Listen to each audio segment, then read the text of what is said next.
Ladies and gentlemen, I have heard that people are having a problem with this new game mode, Full Power Battle. And so today, here is a guide to help you complete it. Hopefully this will help you do it simply and easily. I'm going to first go through the pre-battle setup, like setting up your teams and whatnot. Then we're going to get into what you should do in the actual battle, because there are things that you should, strategies I should say, that you should follow in the actual battle to make sure you win. And so that's really going to cover it. I will say this game mode, though, is incredibly based around RNG. It's incredibly RNG based.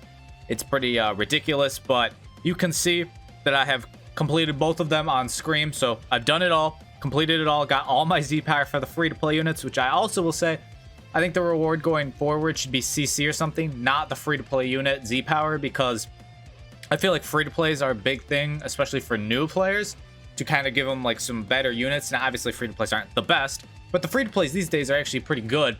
So I feel like they shouldn't put it behind this, because this, I will also say, is a game mode where you kind of have to have a lot of units, you know, to do well, because you need to have the units to support them. But this is my setup that I ran for Jiren. All three stages are the same teams. So we have Ultra, Super Saiyan Blue, Kaioken, Goku in the one slot, and that was who I controlled. Obviously, I know there are a bunch of people who don't have him, but the reason I chose him is because if you click here, you can see battle bonus characters. You can see there's a list of battle bonus characters. So you're going to want to look at this list and pick. Now, obviously, the new unit, Kaioken Goku, has a ton of buffs, and you're going to just want to run him because he's really good to begin with. But if you don't have him, the first slot requires that you run, I believe it is a Sun family. Let's see here. Yes, it is a Sun family unit you have to run in the first spot.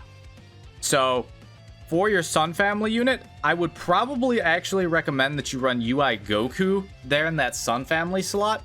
If you don't have Ultra Ku, if you don't have UI Goku, then honestly, you could run, no, Youth Goku doesn't count as Sun family. So if you don't have UI Goku or Ultra Ku, just your best Sun family unit, whoever that might be, run them. In the second slot, it requires a Universe Survival Saga character, and so you can see here they kind of go in order. I put UI there because I already have Super Saiyan Blue Kaioken in the Sun family slot. But for the second slot, if you don't have, if you're running UI in the first slot, or you don't have either of these two, then you want to run Kale Assist or 17. If you don't have Kale or 17, run your best Universe Survival Saga character. Straight up, run whoever you have that is the best, that isn't them. Essentially, that's what I'm going to say here. For the Yellow Extreme, if you don't have Toppo or Beerus, run whoever you have that is best. Now, for the last slot, you should have this Red Goku. There's no reason you shouldn't. He's a free-to-play unit. You don't even have to play the Gauntlet yet to get him. So he should be your unit here in the fourth slot, which is the team of, event-exclusive characters. Now, if I turn off the filter, for setting up your team, they kind of make it really simple. They limit it to who you can put based off the tag. You can only put support members that are event exclusive. So you want to put event exclusive units that boost and buff other events exclusive units, which are kind of newer ones. You can see here, all of the Gokus from that Goku free-to-play event, they buff event exclusive characters, or at least they buff the Goku who you're going to be running, so you're going to want to run them. Just basically do people that buff.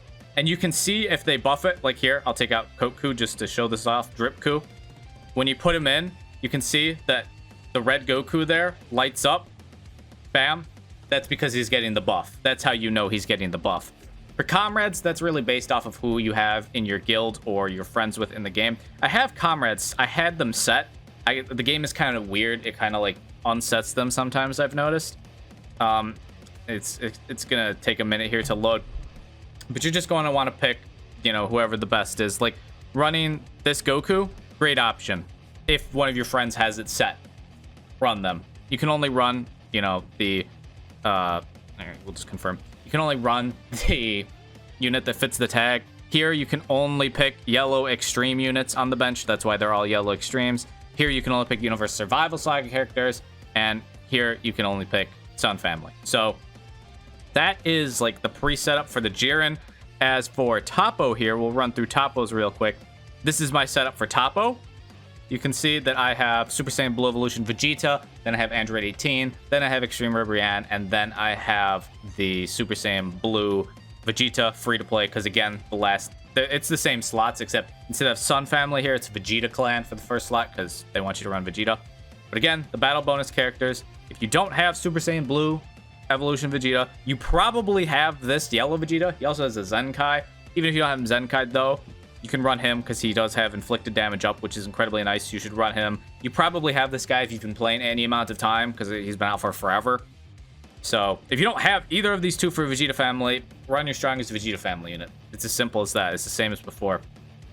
I chose to run 18 instead of Ultra Q purely because of her extra inflicted damage up and sustained damage cut. So that's why I have Blue 18 there for the Universe Survival Saga character. But you can run Ultra Q. I'm assuming if you have Ultra Q, you probably have 18. But if you don't have 18 and you have Ultra Q, run Ultra Q.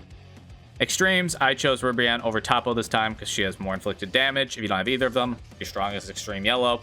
And here, you should be running this Vegeta. There is, like, no reason you shouldn't be running this Vegeta. You can run Omega Shenron, I suppose, if you have him 14 stars and don't have Vegeta. But I think the inflicted damage up and whatnot, just run Vegeta. You should have the Vegeta. If you haven't done his event at all and you only have Omega, then I guess, but I don't know why you'd care about doing this then, because you're just getting Z power for that Vegeta. And clearly you don't care about the Vegeta. So, but that is like our pre-setup. Again, the bench, you just have to pick, you know, although this isn't, or that's actually the buddy, yeah. So you can see, you just have to pick Vegeta Clan units. You just have to pick Universe Survival Saga units, Yellow Extremes, and event exclusives.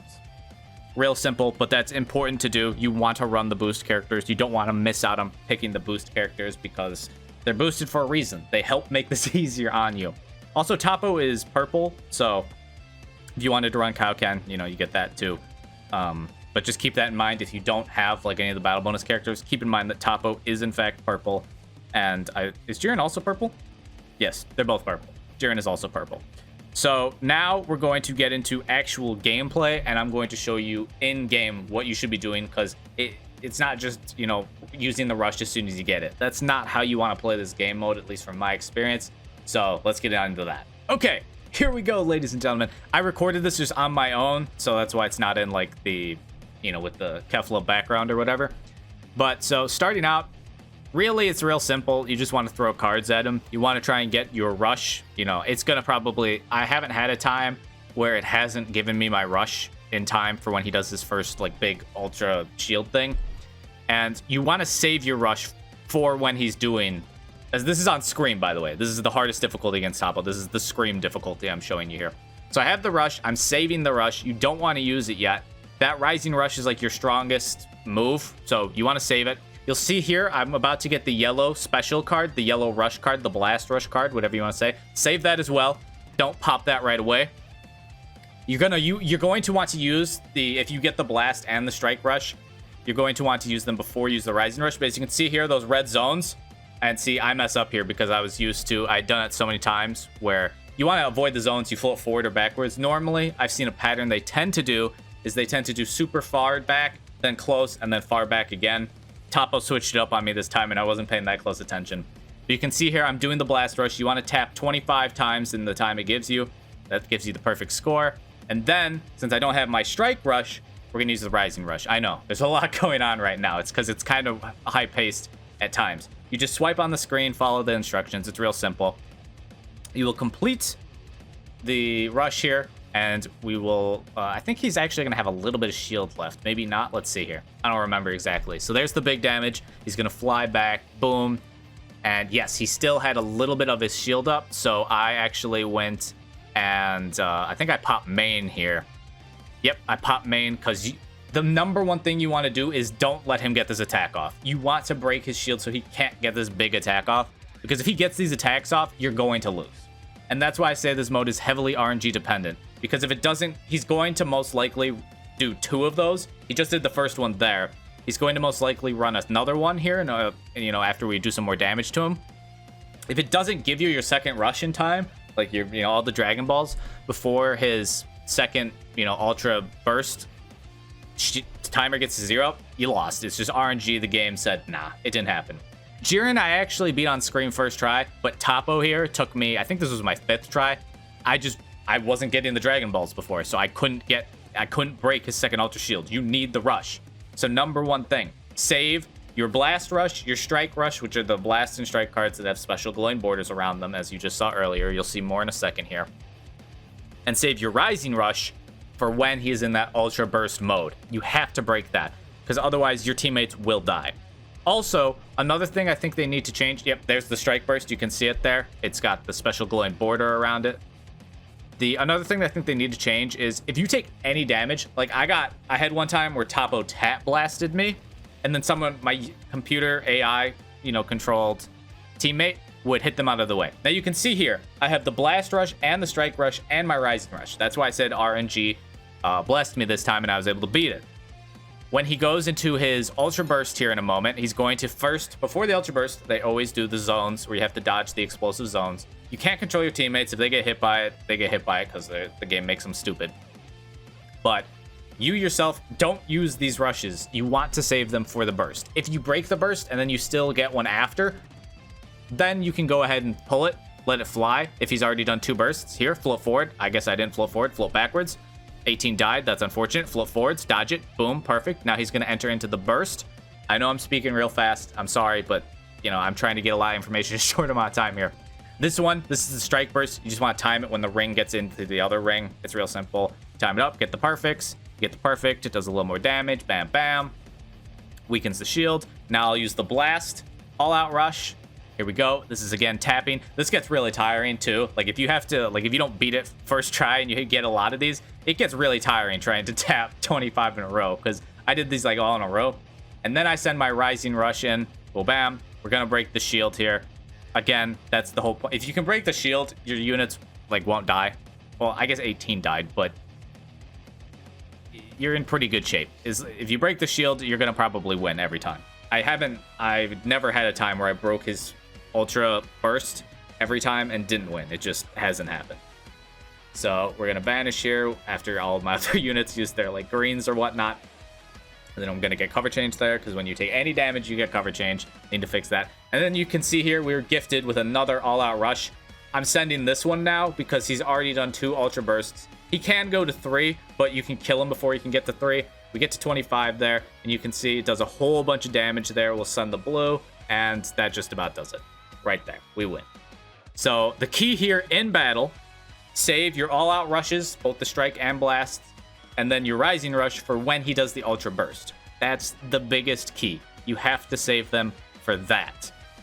If you don't, you're gonna lose because you're not gonna break his shield. It's literally impossible without doing the rushes. That's just how it is. So you're gonna want to save them for that. And if you do that, and you get lucky, because again, heavily RNG dependent, then you'll be good to go. You got no worries at all. It should work out in your favor. If you're not doing enough damage using a Strike Burst, a Blast Burst, Rush, and then, All Out Rush, whatever it is, and then the Rising Rush, if you're not doing enough damage with that, then I think you just need to build your team better. And maybe you're not gonna, maybe you just are too new to the game. You don't have enough units to buff your unit, or you don't have a strong enough unit. This game mode is truly meant for people that play a lot, which is why I say it's stupid that they have the free-to-play units tied to this event.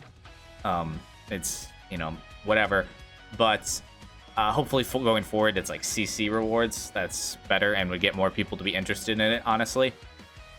But if you don't win first try, don't get upset. Even if, again, as I said, it took me 5 tries to beat Toppo because I wasn't getting the Dragon Balls. Just don't get upset. If it doesn't give you the rushes, it doesn't give you the rushes. And don't forget, use the all-out Strike Rush and the all-out Blast Rush before you use your Rising Rush. Because if you use your Rising Rush, it's going to waste your Strike and Blast all-out rushes, so do those first. And that is really all you need to know. This game mode, besides building your team, isn't too, difficult to understand. Just save your rushes, build your team correctly, and I hope this is able to help you guys out, even if it's just a little bit. Hope you can beat it on Scream and the other, difficulties. So, yep, don't forget the boost units. Build your team with units that buff the main unit you're bringing. Because there are Sun Family units that don't buff Goku. There are Universe Survival Saga units that don't buff Universe Survival Saga characters and things such. So make sure they're buffing your character, and just good luck. That's really all I gotta say. Good luck, and I hope RNG is on your side before you get a little too angry. But if this video did help you out in any way, shape, or form, make sure you leave a like, subscribe if you're new, don't forget the bell for notifications for every time I post a video, and go follow me on Twitch. I live stream, have some fun with PvP. I've also been playing some Elden Ring over on my live stream, so if that interests you, I'm probably going to play other games in the future too. I've played, Breath of the Wild, I've played Mario Kart, I've done a few things on stream. I played Pokemon, so I'd love to see you guys over there, especially if you want to see me playing other games. Yeah, I hope y'all are staying happy and healthy, having the best of days, and I'll catch y'all tomorrow.